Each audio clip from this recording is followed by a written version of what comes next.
Hello and welcome back to The Science of Wellness. I'm your host, Dr. Herna de Wit, and today we're diving into one of the most underrated yet powerful health tools available to us, and that is sleep. Now, sleep isn't just about resting your eyes after a long day. It's your body's ultimate restoration cycle. It's when your brain detoxifies, your cells start to repair, and your immune system actually recharges. But in our fast-paced world, sleep often gets pushed to the bottom of our priority list. But here's the truth. Prioritizing your sleep isn't a luxury. It is a necessity. So just a few sleep statistics before we dive in. An estimated 32.8% of adults do not get enough sleep. So if you're in the gym or at home or walking in the park and you look around, what this statistic means is that out of every 3 people that you see, 1 of them is actually sleep deprived. Now, roughly 70 million people, specifically in the United States, experience sleep disorders or sleep disturbances. Now again, if you are somewhere and you are listening to this podcast and you can look around you, if you spot 5 people, 1 of those 5 people will feel sleepy sometime during the day.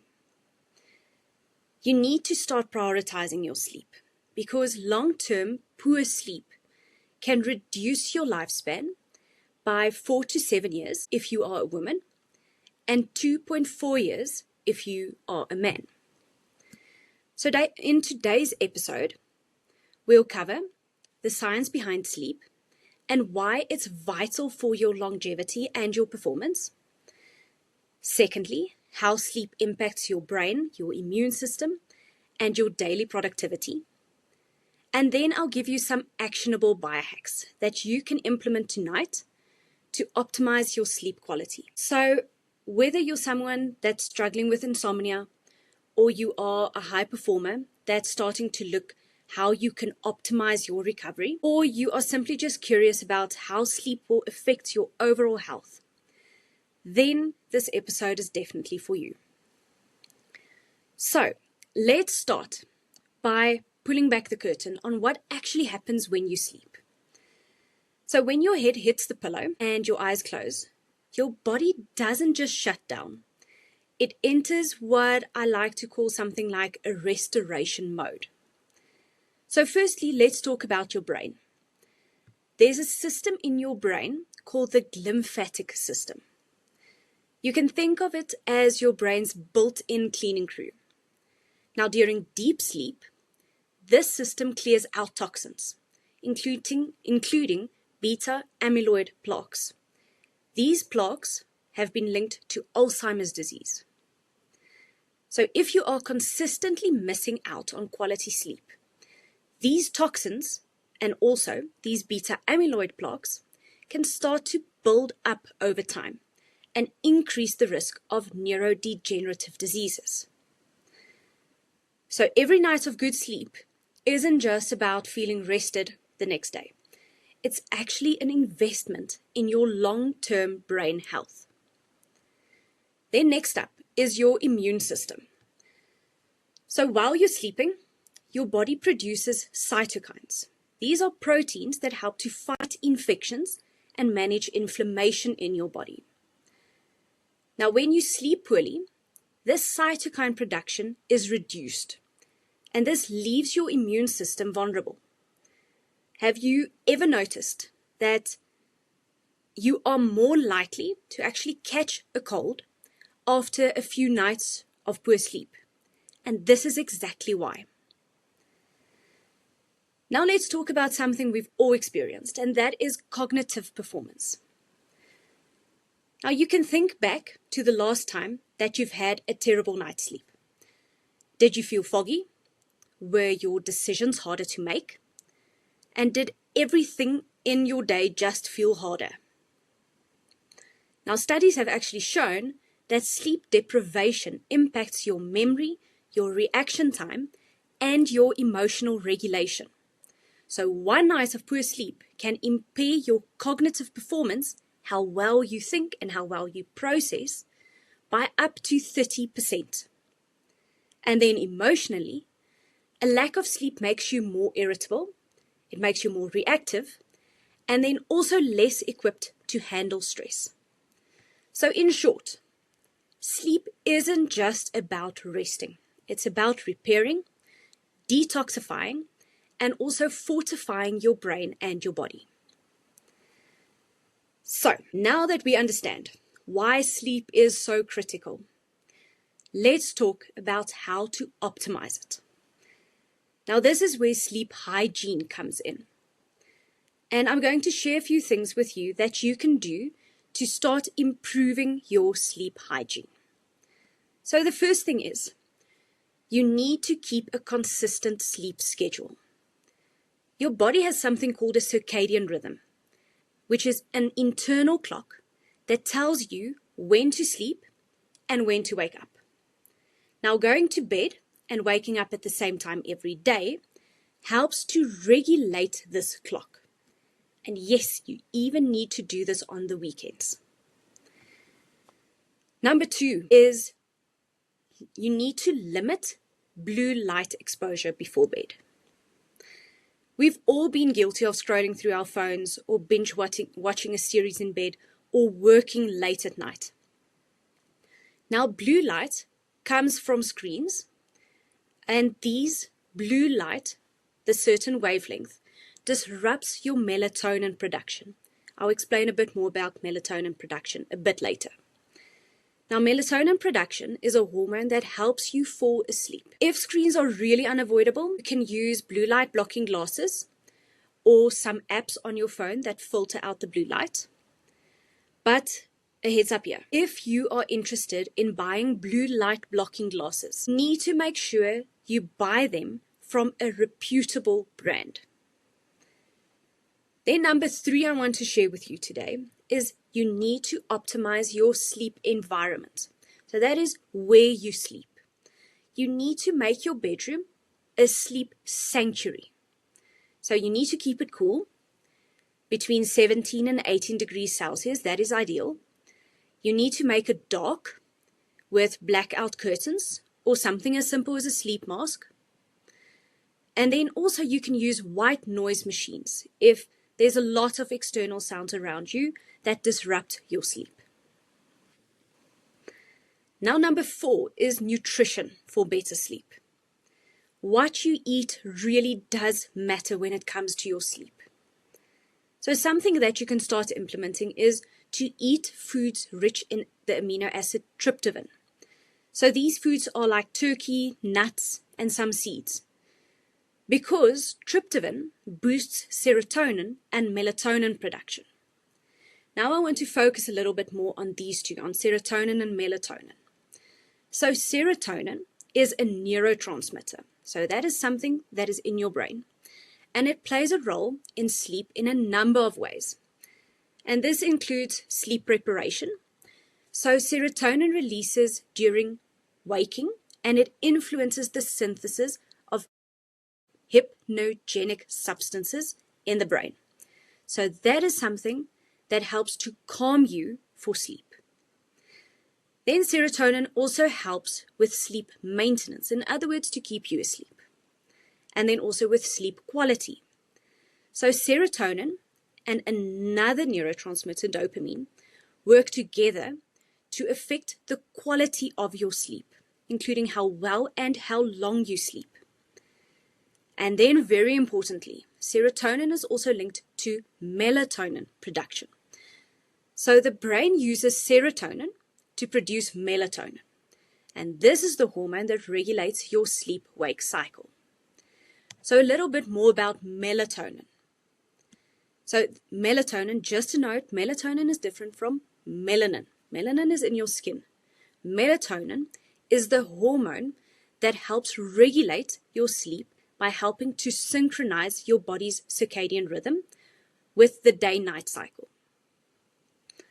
Now specifically, the brain produces melatonin in response to darkness. That is why I mentioned a dark sleep environment. Now, melatonin levels rise in the evening around 2 hours before bed. It also helps you feel sleepy and ready for sleep. But it doesn't make you fall asleep. It can just help you get into a state of quiet wakefulness. Now, there are some people with sleep issues like insomnia, or if you've traveled a lot and you have jet lag, or you are a shift worker, then you may take melatonin supplements to help regulate your sleep.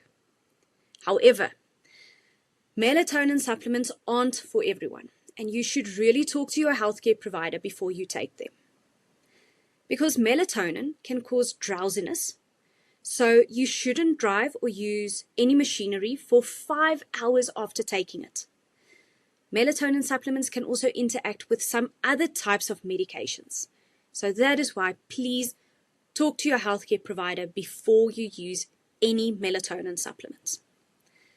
Now, there's no official suggested dosage for melatonin, but some people take between 1 to 5 milligrams about 30 minutes before bed. And some experts suggest that starting with a low dosage, like the 1 milligram, and then raising it only if you need it. But now, back to the nutrition part. So I've mentioned that what you eat matters, and that foods that are rich in amino acids like tryptophan is very important to eat, especially you can eat them for dinner. But you should also know you need to avoid heavy meals and also caffeine and alcohol close to your bedtime, because each of these can impact your sleep, specifically your deep and your REM sleep stages. Then number 5 I want to share with you is the timing of your exercise. So exercise does improve sleep, but the timing of it matters. You need to aim to finish any workouts that you do at least 3 to 4 hours before bedtime, because exercise raises your core body temperature and your body needs to cool down before sleep, because your best sleep environment is between 17 to 18 degrees Celsius, and if you've just exercised before bed, your core body temperature will take longer to reduce, so it will take longer for you to come into a restful state. Now, if you do need to exercise before bed, do something that is slow and easy, something like a yoga or a Pilates, but something that is really slow and won't increase your core body temperature too much. And then number 6, you need to manage your stress during the day. I know it is difficult to say you need to manage stress, but unmanaged stress keeps your cortisol levels, which is the stress hormone, very high, and it makes it harder to fall asleep.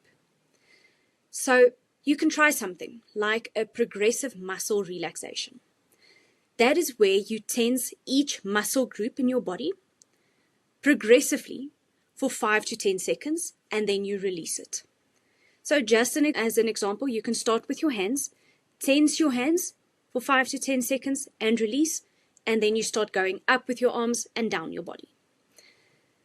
But you can also try something like a mindfulness journaling to offload all your worries before bed. And this usually helps to keep your journal next to your bed. So if you wake up during the night and something is really troubling you, you can immediately write it down, offload it, and then get back to sleep. So optimization and optimizing sleep doesn't really require drastic changes. It's just consistent habits. Now let's face it, sometimes life does get busy and perfect sleep isn't always possible. So now I'm going to share a few biohacks with you that you can use to stay sharp and refreshed throughout your day. So the first one is power naps. Now, if it is possible for you, and if you do feel sleepy during the day, let's say after lunch, you can take a quick power nap, but keep your power naps short, about 20 minutes long. Anything longer than this can start pushing you into deep sleep, and this will leave you feeling groggy after you wake from your nap. Then an amazing technique is the second biohack I want to share with you today, and that is the 4-7-8 breathing technique. That is where you inhale for 4 seconds, you hold your breath for 7 seconds, and then you exhale slowly for 8 seconds. So inhale for 4, hold your breath for 7, and exhale for 8. This technique calms your nervous system and it lowers your cortisol levels. Then number 3 is the digital detox before bed. Ideally, it's the best to avoid any screens an hour before you sleep. Instead, you can journal, you can meditate, or you can read a book. And then number 4, I've also mentioned this one above, is you can use white noise machines. Now, this is specifically to mask disruptive sounds with white noise, or you can even listen to calming nature sounds, something like rain or forest sounds. And then number 5 is to track your sleep. You can use tools like an Oura Ring or a Whoop band. I specifically have a Fitbit or Apple Watches to gain insights into your sleep patterns. Now with this, you can specifically see what percentage of your sleep you spend in deep sleep or REM sleep. And then you can tweak some things during your day to help you improve these specific sleep stages. And remember, data is very useful, but it is not a replacement for healthy habits. Sleep isn't just a nightly ritual. It's the foundation of longevity and your performance.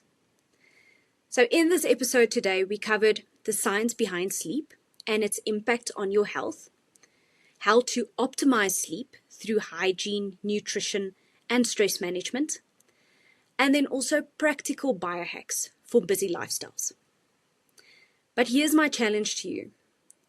You need to pick one strategy from today's episode, just one, and start implementing it tonight. Now, if you've enjoyed this episode, please subscribe, share it with a friend, and leave a review. And if you'd like to stay connected, you can follow me on LinkedIn or even drop me an email. I'd love to hear how these strategies are transforming your sleep. Now, if you are still confused about where to start with your wellness journey and you need some personal guidance, please send me an email so we can then tailor a specific plan that suits your lifestyle. Until next time, stay healthy, stay curious, and keep thriving.